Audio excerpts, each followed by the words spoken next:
Welcome, everybody. This is going to be the first inaugural episode of the Highlander Report. Today, I am joined by my good friends, Jake and Colin. My name is Kenny. I am going to be your host today. Today, we are going to talk about the new Thor trailer that came out not too long ago, as well as the Obi-Wan series. I was thinking we'd start off with some of the new Thor stuff, because that's what I'm super excited about. Yeah, definitely. I'm certainly excited to dive into that.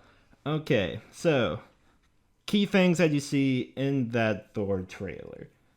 You have Jane Foster coming back as a new Thor character. Yeah. Probably the biggest shocker, I would say. Now, I feel like there's multiple Thors in it, though. Yes, well, that's what Jane Foster is. She is a variety of Thor, like the God of Thunder. So in the comic books, is there a variety? Like, is there a female Thor? Yes. Is that part of like the multiverse thing, or do we think it's just kind of? It is very much a multiverse sort of thing. Stuff that you would have like possibly seen in like a Doctor Strange comic back in the day. But yeah, it's not terribly new, I suppose, to the Thor franchise as a whole. But for the MCU, as we know it, it's the first time.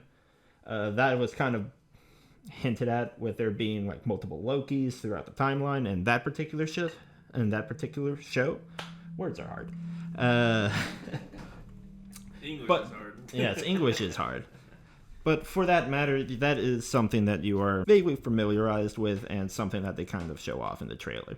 I was most excited about. I think there's a Thor. I assume it's a different Thor, but maybe it's just like our Thor. I can't remember. You guys remember like the realm that I guess the our Thor is from? I can't remember. I think there's Asgard. Like No. Like the multi. I said realm, but like the multiverse. It's multiverse like 550 or something. I'll probably throw something up in post here. Yeah. I want to say it's Earth like 116. Yeah. We can look into that later. There's a Thor that's like a pirate Thor. You guys seen that? Like he's like selling out. Yep. That's what got my Yeah. I assume that's a different Thor.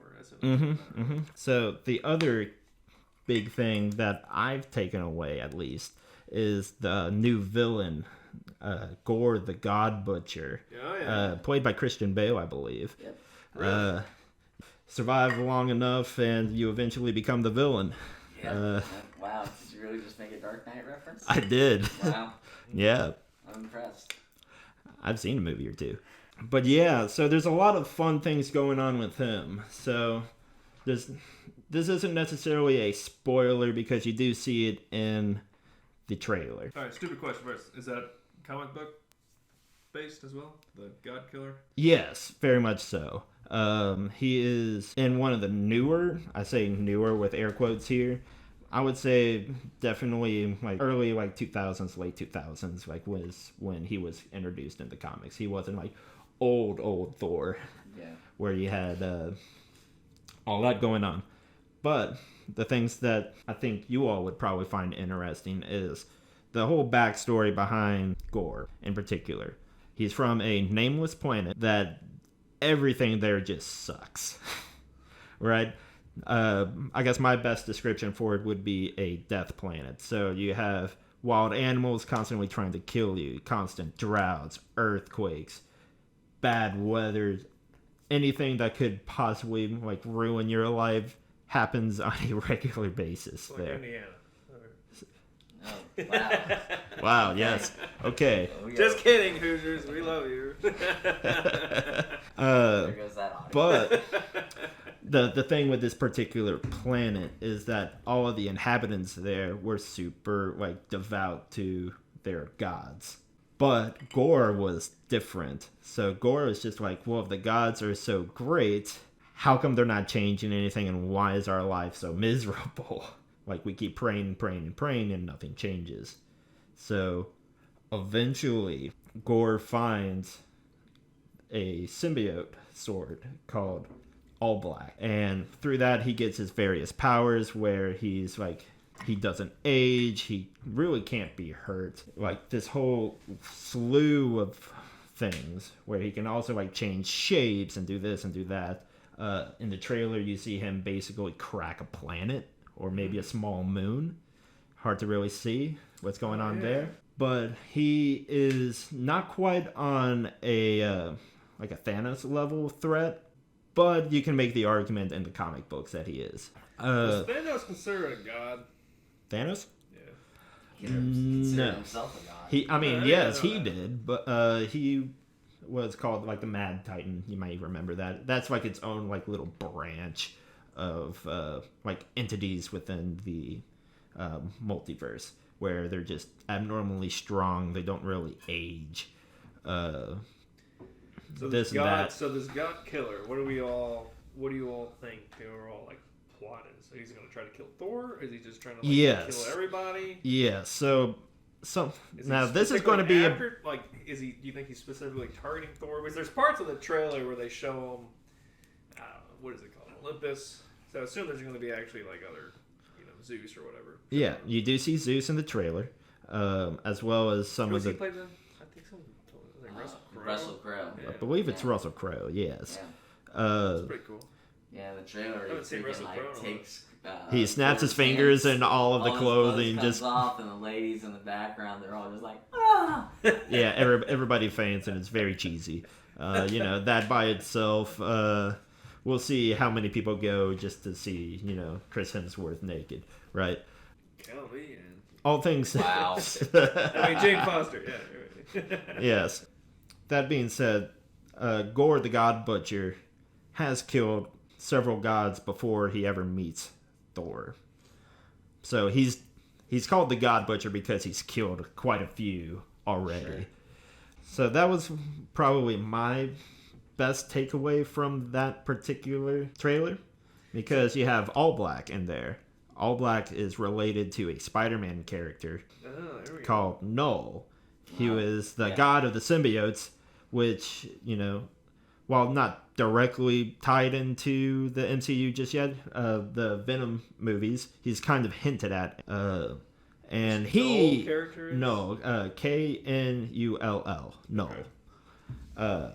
He is a Thanos level threat. He is the guy that controls all the symbiotes. He's the creator of all the symbiotes. Yes, like the Venom, the Carnage.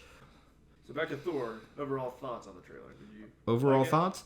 I think it does the very safe thing that Marvel does with their trailers, where there's a lot of comic relief kind of shown up front, juxtaposed to whatever the big threat is. Yeah. Because the Rock guy from Ragnarok is back, telling the story throughout the trailer of, oh, Thor is so great. He has saved planet Earth 500 times, and meets Jane Foster as like a new Thor. Well, I'm particularly excited about it, so we'll see what's entailed. They don't really give any spoilers at all, like the plot or anything in the trailer, I don't think, so we'll see how that goes. I was reading somewhere that they actually cut characters out of the trailer. So they showed Thor standing there and someone's obviously standing next to him. So, I believe it. That is a very common thing. Secret, but... Kind of hide some of that off. I guess in terms of overall expectations for this film, what are you all thinking you're going to see? Expectations? I have minimal expectations. I'm just going in for a good time, and whatever happens, happens. Perfectly fair. And you, Jake, what do you think? I think my bar was lowered the first time I saw the trailer. For whatever reason, it didn't click with me. I don't know. I thought, what's the actual name of the movie? Love and Thunder? Love and Thunder. I don't know. Yes. I just thought it came across as Thor's lost. He's trying to find himself, which is fine, whatever. But when I rewatched it again, I think that's when the more intricate kind of Thor. I kind of pinpoint different things I got more excited about. So, but I still overall I think my bar's pretty low compared to probably the previous ones. Okay. I'm usually the type that I'm gonna enjoy it regardless. But I'd also like to add the score for the movie. I hope I'm not let down, because I know that in the last Thor they used Led Zeppelin's Immigrant Song, and so that particular song by Led Zeppelin isn't really used very often in movies because Led Zeppelin's kind of anal about that stuff. So I imagine getting the rights to their music is right. really expensive. Right. So either they're gonna do some more Guardians of the Galaxy's kind of throwback to the 80s kind of kind of music kind of stuff, or we'll just see. But you do get that feel from just the title being called Love and Thunder. It's a very 70s, 80s kind of vibe just right out the gate. And just the colors that you see in the particular like art is very much kind of like that vibrant, kind of like neon, like blue, purple, pink kind of aesthetic. Blue and orange, never fails. Just throw it on the poster and you'll sell. Thor: Love and Thunder coming out on July 8th.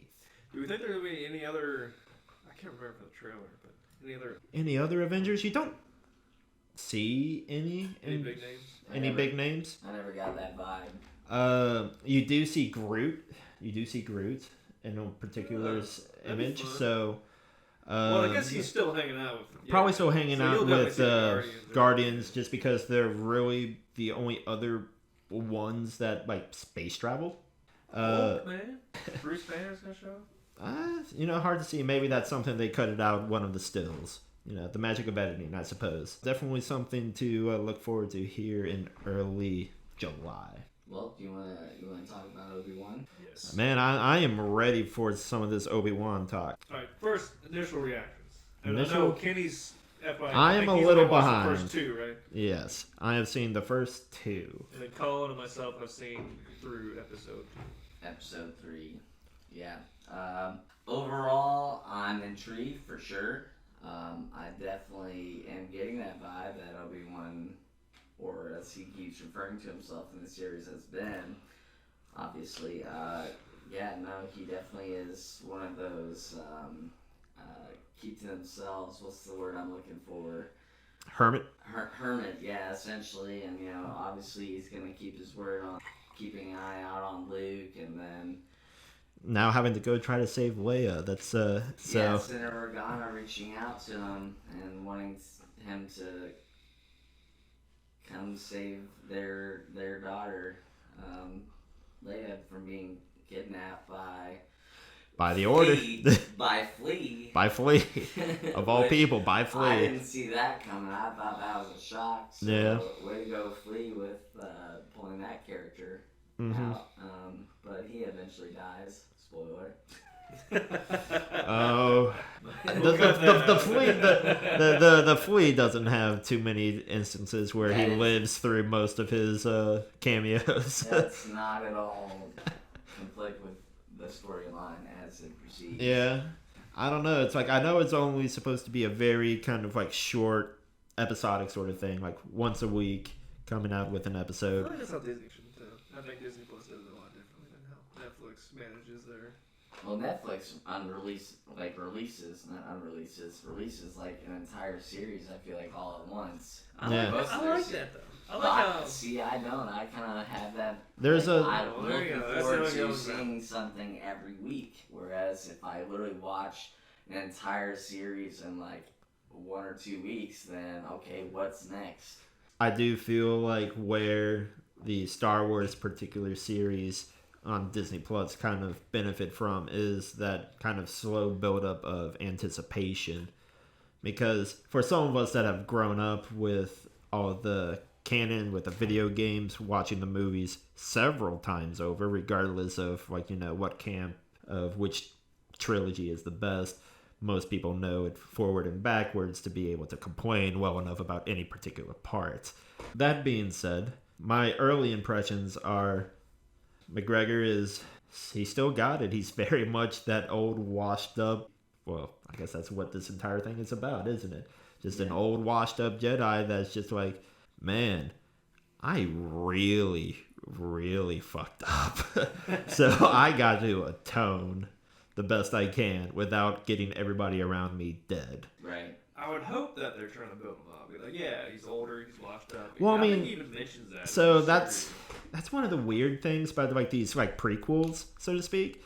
It's not necessarily a spoiler because Kenobi has to live. How he gets to be old man Kenobi is its own adventure, which we're going on now. But at the end of the day, he survives whatever this series presents to him. Throws at him, exactly. In that kind of regard, I feel like that ruins it a tiny bit for me, but you also get to see the aspects of the Star Wars universe that you're not terribly familiar with a lot of the times, like the different sisters and the brothers and how they interact. The Inquisitors. And the Inquisitors. Yeah. You get, I think this might be your first formal introduction to them outside of like the animated. Outside of the animated bits of Rebels and Clone Wars, yes. That. Highly recommended because they're making efforts. Yeah, Bad Batch. Yeah, they are making efforts to make that canon again. Yeah. Because when Disney first bought all of the Lucas stuff, most of that was immediately discredited. And that threw everyone into a fit. Because some of the best characters in Star Wars are not ever seen in a movie. In a like multi-million-dollar, billion-dollar film. I will say, I've heard that some of the negative feedback I've heard, I think Colin, you actually brought this up to me as well, that maybe everyone doesn't really fall in sync with, was it Rebels? With Rebels, yeah, they kind of don't go canon with the way that one of the Grand Inquisitors in the second episode of Obi-Wan, I believe, is Grand Inquisitor. He's killed, but in Rebels, he's killed by Kanan and Ezra Bridger, which, come find out, they're actually bringing those characters to life in the new Ahsoka series that's coming out. Nice. I don't recall the dates on that, but there is an Ahsoka series. A lot of the weird canon that has, or canon, air quotes, is in some of those animated bits. So the Clone Wars, where you get to see like the 501st actually like interact with people before they get Order 66. Yeah. Like Rex and all of them. Some of the best characters that they have ever made in Star Wars. By far. Just watch Clone Wars, man. Just watch Clone Wars, man. It's animated, it's cheesy, and it's kind of cheesy, but man, the story goes places. But the storyline is on freaking point, and yeah. It's really good. And then General Grievous is involved, and other characters are involved as well. So. Oh yeah, I mean it covers everything up to that third film, yeah, as it needed to. You're also introduced to Ahsoka, which was probably the biggest thing to come out of that series. Just that character being the like one of two people that Anakin is actually trained, because you have Ahsoka, which is a Twilight girl that dual or not dual wields, but she has she has two lightsabers. Two lightsabers. We'll call that dual wielding. So my brain was like Darth Maul, like so double bladed. Let's talk timeline real quick. So compared to Obi-Wan series. Where does that fall in with Mandalorian and was Mandalorian so that's a bit this? hard Mandalorian to was say. after this, right? Because So, Luke Skywalker's older. Obi-Wan takes place 10 years after Revenge of the Sith. Correct. A New Hope takes place 17 years after. It's 17 or 18. I forget how old Luke is at the beginning of A New Hope. But it's about a 7-year difference between the Kenobis and A New Hope. Okay. Yeah, because Leia's 10 in the Obi-Wan series, and so obviously Luke and Leia are twins, so therefore that. Yeah. In theory, they're the same age, they're twins, but I forget the exact date. The other initial, what is he? It's just a giant. Yeah, he's basically working for a processing plant just to earn enough credits to survive, man. Trying to lay low as best he can. There's the one Jedi in the first episode, Rip, that knows who he is. How he knows is not really explained. You can say it's some like Force shenanigans that, they can feel the connection. Or it's just like, you have a familiar face because you were a general of the Republic at one point in time. Yeah. So, it's not like Obi-Wan Kenobi's face is not entirely unrecognizable. It's just that 10 years have passed and now he's kind of like weathered. The pecking order of Jedi. So it's like currently... So is he probably still the top dog? Is he the best one out there?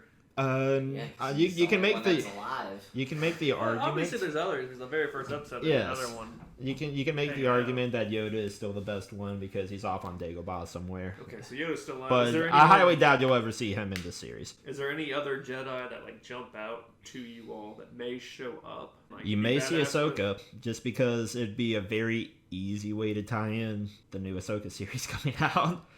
That'd be my guess as well. So that's what I'm looking forward to. And I hope they do tie someone else in. They kind of did a little bit the first one, but he was kind of like just running and hiding, trying to run for his life. Which the Ahsoka that you would see in the Kenobi series here would be 7 years younger than where you would see her in like the Mandalorian and then the Book of Boba Fett. It's almost, you watch the series and it's almost, obviously they're trying to portray off of that he's older, kind of lost a step a little bit, needs to reunite the flame a little bit, but it looks like he's almost never had the power to talk to his previous, lack of a better word, prey, but kind of talk to a trying to talk to Qui-Gon. Which, but I guess, can he not? Is he just not? Is that because...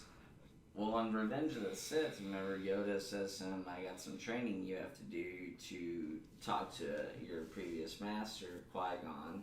Mm-hmm. So that's kind of implied. They say that so as well. Training was definitely implied there. We have yet to see that in Obi-Wan. Now, granted, that's 10 years later, so maybe he was training, and then he kind of just became the old hermit that he is now, and he kind of just lost his step, like you're saying, and he lost his step with the Force. And, when Leia had her little falling moment of, oh my god, she's about to die, and then he started to reach out and use the Force and saved her from falling. So loved it. Favorite part so far. Good. Haven't gotten there yet, but so long as it isn't, it happens. That's episode 2, right? That's episode 2. Yeah, come on. That's episode 2. Oh, you've only seen what's the it, first episode 2? Yeah, they're on that. That's definitely episode 2. Dang it. Because they're in it has the Japanese feel city. Whatever that city's called, I forget. Yeah, that aesthetic. Yeah. I'm definitely glad that they're getting off of Tatooine because that's essentially. Oh yeah. Me too. Man. That's like my favorite part is just exploring the different other planets. Yeah.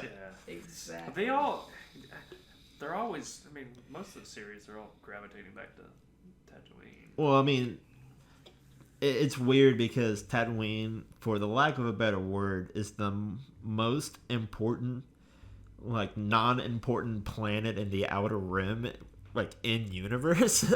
Yes. Because it's just some backwaters bit where it's very, like, Wild West style. That's, like, what the Outer Rims mean. It's kind of, like, outside of, like, easy governing. Yeah. Where, government is still present, air quotes, but it's very much like ran by like the mob and then the Empire, the Hutts, basically. Yeah, the space mob, everybody's favorite space slugs. Cad Bane, dude, he's a badass. I love Cad Bane. Yeah, crossing the streams a tiny bit there, but yes, no, with the Book of Boba Fett taking place probably a good 7-8 years probably after Kenobi at this point, because I don't recall if they ever actually say how long Boba Fett was in the Sarlacc pit, because it's not really specified, but they make it seem like it is like years. It is years. I just which don't makes remember no sense. That is a the way bunch. that Sarlacc. So like as you see in the movie or whatever, they had the little pit of the Sarlacc and the tentacles and the teeth coming out. Sure. But I saw a picture somewhere of an actual Sarlacc body, so it has like just the mouth and teeth. Yeah, you can bring it up on the big screen if you want. We'll throw it in post. Essentially, like the teeth and mouth are right there on the edge of the pit, and then underneath you can see that it has legs and stomach and like little arms or whatever. It's basically like one of those like sand ants that like bury their heads in the sand and they just gobble up whatever falls in. Dude, so obviously Boba Fett is in the stomach for years. So it's slowly melting, but and you can see that in the Mandalorian that the Book of Boba Fett, sorry, that there's other like stormtroopers and other bodies in there. We're kind of getting off topic here with that whole spiel. We're supposed to be focusing on Obi-Wan, but anyway, just the whole picture of the Sarlacc, it's still pretty amazing. Yeah. So I think it's really clear, at least on the trajectory of this particular series, that this is like the redemption arc for Obi-Wan Kenobi, Mr. Ben, trying to, get over his failings as a Jedi for the most part, because it is really clear that this man is really disappointed that he could not have been there for Anakin in the moments that he should have been. Yeah, I guess. That put more on Anakin, but whatever. Well, personally, I think Anakin's a pussy-ass bitch, but... Wasn't a very good Jedi. Didn't seem to really understand the difference between, the low ground and the high ground. But or the dark and light, and pretty much his whole training and what he was supposed to be doing, but, Yeah, that whole thing. But, that brings back also some of the stuff that they allude to in the Phantom Menace, so to speak. Like, how, lost Kenobi was when Qui-Gon died. Basically, that happens again once Anakin is presumed dead, because at this point in time, it is not known whether or not he knows that Anakin is Darth Vader at this point. Well, actually, you do that's a good find that point. out. You do find that think out. about that. Oh, is that's in the episode I haven't seen, isn't it? Sheesh. Okay. He has like a little PTSD But does he know? moment. No. Does Obi-Wan the know? third sister, Reva, she is chasing him, and then that's when Obi-Wan and Leia are getting on that little spaceship to go to, I forget what the planet's called, but that definitely is in the third episode. But just before the ending of the second episode, Reva comes out. I believe it's the end of the second episode, but that's when she's like, Anakin is still alive. But he doesn't necessarily know it's Darth Vader, right? No, but Like he knows him at that alive. point in time, he does know implied. that. Yeah, It's he implied. does know that he is on the dark side, but he doesn't know the last time I saw Anakin, he was a burnt marshmallow on Mustafar. Yeah. So I guess he probably doesn't know. Spoiler for you, Kenny. We'll talk about episode 3 here a little bit. But I guess he kind of does know, because in episode 3, Darth Vader, he does all the fire crap. I think he even makes the ground like, I have the high ground now. I could be wrong with that. But Oh, no, I guess, that part I guess it's was implied. So I guess Obi-Wan extremely does cool. know. Kenny, can we talk about this? I know you haven't Go seen for it, go for it. See, I got I'm your on permission. board. So essentially, Darth Vader comes onto the planet because I forget what the actress's name is, but she is a general in the army with the sister? No. Yeah, with the rebels. Well, she is with the the rebels, but she's in the galactic part of it. Anyway. the She's in Game of Thrones. What's her name? can't help you there. Figured out. Anyway, I binged all the Game of Thrones she on all comes in in one off go, a man. little craft, and she saves Obi-Wan and Leia. So she basically kills these stormtroopers. Is that her? No, it's not her. Oh, that's the lady in the No, top. it's the one girl from Game of Thrones. She's a babe. That is in love with the Viper. I think I know who you're talking about, but I can't think of the I name. forget what the actress's name is. If you know, leave it in the comments. There you go, she guys. kills some of the stormtroopers. She basically takes them and hides them away. And anyway, so she takes them to this other planet, and then Obi-Wan sees Darth Vader coming in with the Grand Inquisitor, and some Inquisitors, and basically he and Darth Vader kind of get into a little lightsaber battle, but Obi-Wan's running at the same time away from him, and then Darth Vader just pops out of nowhere and then sees this fuel canister of some sort and crushes it with the Force, and then takes his lightsaber and like turns it on and like puts it into the ground. And the ground ignites with flame.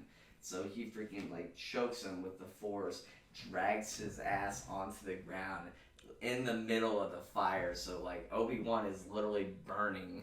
And like very symbolic. Yeah. I suppose. Yeah. Like, Dude, that you part... left me burning on a volcanic So if planet. you didn't know who Darth Vader was, Anakin son then. I mean, he had to, right? Yeah, no, he definitely knew once he saw him I'll coming. be the first one to know. When I watched Episode 3, when Obi-Wan was getting his ass kicked by Darth Vader there, I was kind of disappointed. Like, I mean, I get it. He's older.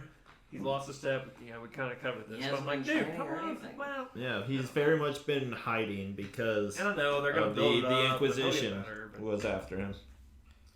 I was disappointed. But that's probably why they did that. So. I mean, Anakin, aka Darth Vader, has been consistent with his training and freaking trying to be intimidating along with his freaking people that work for him and whatnot. And dude, it's crazy. I thought it was really cool. Yeah. Definitely watch the third episode, Kenny. Okay, fair enough. You heard it here, folks. Watch the third episode. Watch anything Star Wars. That's my personal opinion. I'm a loyal fan. Now, granted, I'll have my moments where I don't know. Boba Fett was okay. The best episode of Boba Fett was when it was mostly Mandalorian. Yeah. Now, we can transition here. We can talk about the Boba Fett and Mandalorian because that is, I guess, the other more popular Star Wars IP that's recently come out. I think that should be a separate episode, just so we're clear. But we can just so we're clear. Off Okay. a little bit for a few minutes. I'm down with that. So I do think that in those shows you do get like another good representation of just how odd of a planet that Tatooine always has been, but how it's like, okay, these backwater, unsuspecting places tend to be the most important just in the overall scheme of things. Yeah. It used to be a water planet. Yeah. It used to be a water planet back in the day. Go watch Book of Boba Fett. Go watch Book of Boba Fett and what are they called? The Sand People? Sand People. Yeah, dude, there has to be like that's an one of the actual few things name. I liked about Boba Fett was that I love the Sand People. I love all Yeah, but but they have to actually have like a proper name. It's probably set in a comic book I haven't read. I don't know the proper name, but Sand People definitely have a rich history and a long history with that planet. Oh yes, and as you said, we'll go more in depth on those in another episode. to hop back to Obi-Wan, so here's a question for you all, if you know. So they obviously had that. So Obi-Wan has that conversation with what's the uncle, the one who's watching over Owen. So that. Do they explain? Does Anakin have brothers and sisters? Like he did have like a proper family. Like that is Like, why I thought he Anakin was is like such like an odd case just for like Jedi training in particular. Because for the lack of a better word, the Jedi abduct like Force sensitive children when they're like 4. Yeah, when they're really Anakin young. was like taken in when he was 12. So he had time to like get to know his family and experience and develop like memories and emotions But he just with them. He just had the mom, right? Well, I mean, in theory, he had a dad at one point. Well, yeah, no shit. But I mean, everything goes downhill because everybody. He never had a dad. No, he was the midi-chlorians. That's what Palpatine. That was all Palpatine. Or not Palpatine, Darth Sidious. I apologize. Obviously, there's a brother who's his Owen. No, that's was he his a half-brother? uncle. That's Anakin's brother. Owen would have been the brother of Anakin's mother, in particular. That is how they are related, because they share like the same like little dome hut thing. Hold on. So Owen is Anakin's Uncle. So it's Luke's great uncle. Yes. I think it's brother. I think. No, because no. Shmi Skywalker was kidnapped by the Sand People, Mhm. and so what's his face Lars? I forget what his name is. freed her and married her. Yes. And then, right, so she was kidnapped after the fact. Lars. This is Owen Lars, right? Owen. Oh, I thought he's a Lars. Owen Lars, that's the dude's son. So Yeah. I forget what the actual father's name is. So it's something Lars marries Shmi Skywalker, Anakin's mom. And so Owen Lars is that dude Lars' son. And then... So Anakin, they're stepbrothers. Or half-brothers. Yeah. They're half-brothers. I think that's right. Maybe.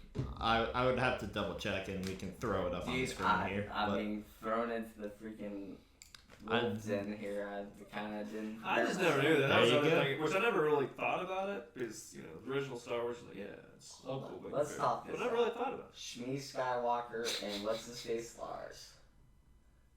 So Owen Lars is his son, and then he married Beru.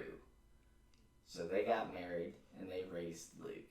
So therefore that would make Anakin his stepbrother. Stepper half, Yes, stepbrother. Yeah.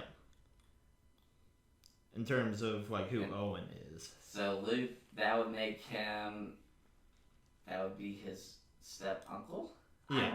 Yeah. Step uncle. That family tree is so fucked Well, up. so that's like that's the problem, right? Because Jedi typically don't have like children. No, they don't have children. They're not supposed to, because of don't everything that we did. Like, everything everything that we've seen, so far in the story, it's like, okay, you're not supposed to have kids. Stuff happens. But again, just how Anakin being like an unstable 12-year-old getting thrown into like a galactic war. Klieg Lars. Cliegg. I just looked it up on my phone. So after Anakin left Tatooine to begin his Jedi training, Shmi married Klieg Lars, a moisture farmer who freed her from slavery and became a loving stepmother to his son, Owen Lars. There we go. There we go. Okay, so stepbrother. Wow. Yeah. That was a journey. That was a journey on some weird tangent, but we made it there. Wow. All right. Well, guys, I think we're about at our time point here, actually. So, do you have like any closing thoughts on either Thor: Love and Thunder or the Kenobi series that we have seen so far? Colin. I'm just strictly looking forward to seeing the movie Thor. I definitely have not seen any of the most recent Fantastic Beasts. I know that's totally off schedule, but there's definitely movies I have not seen. But hopefully by the next episode I will have seen everything and we can talk about it then. In regards to Obi-Wan, I'm definitely looking forward to episode 4 and how fucking Darth Vader is gonna fuck shit up in all kinds of ways, and hopefully Obi-Wan dies. Just kidding. Obviously, he lives. Yes, he needs to get space ghosted in about 7 years. No, multiverse. Oh man, dude, can you imagine? I hope not. Can you imagine? I don't think I can. I hope not. But that'd be That's already a messy plot in Anyway, the comics for I think Doctor episode Strange and 4 all that. of Obi-Wan series, there's definitely gonna be a Obi-Wan's coming back to his former self, and he's gonna start kicking some ass. That's my spiel. Not Jake. I'm digging the Obi-Wan series. I really like it. I'm digging that.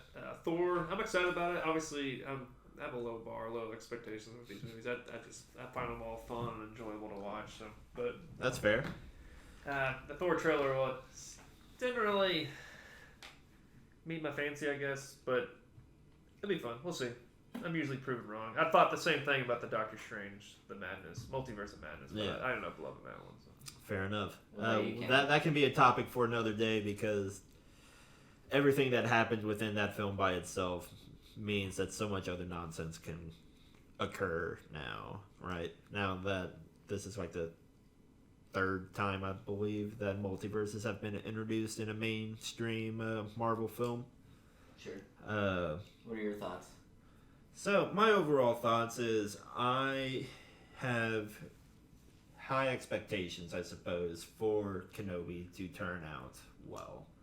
I just really hope that if we have a whole lot of scenes with, young Leia and young Luke, that the child actors don't blow it. That's always like my fear, is that child actors don't portray the role like